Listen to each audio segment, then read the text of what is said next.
Hey guys, welcome back to our new video. So on this video we are gonna look how we can manage the pending auto pay on Bharatpe app.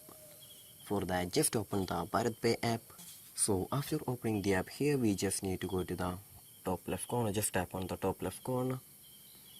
After that, just go to the Bharatpe UPI settings option. Just tap on the Bharatpe UPI settings option, and we just need to scroll down. And in here we can just see in the right side of the approve to pay option, we can just see the manage auto pay option. Just tap on the manage auto pay option. So this is where we can view the manage auto pay, the pending section. So here we can see I have no pending mandates right here. So if you want to refresh, we can just see in the top right corner, just tap on the refresh option. After tapping on that, we can see our window has been refreshing. So this is where we can view the pending manage auto pay on Bharatpe app. So I hope this video was useful for you. So just do like, share, subscribe to our channel. Thank you.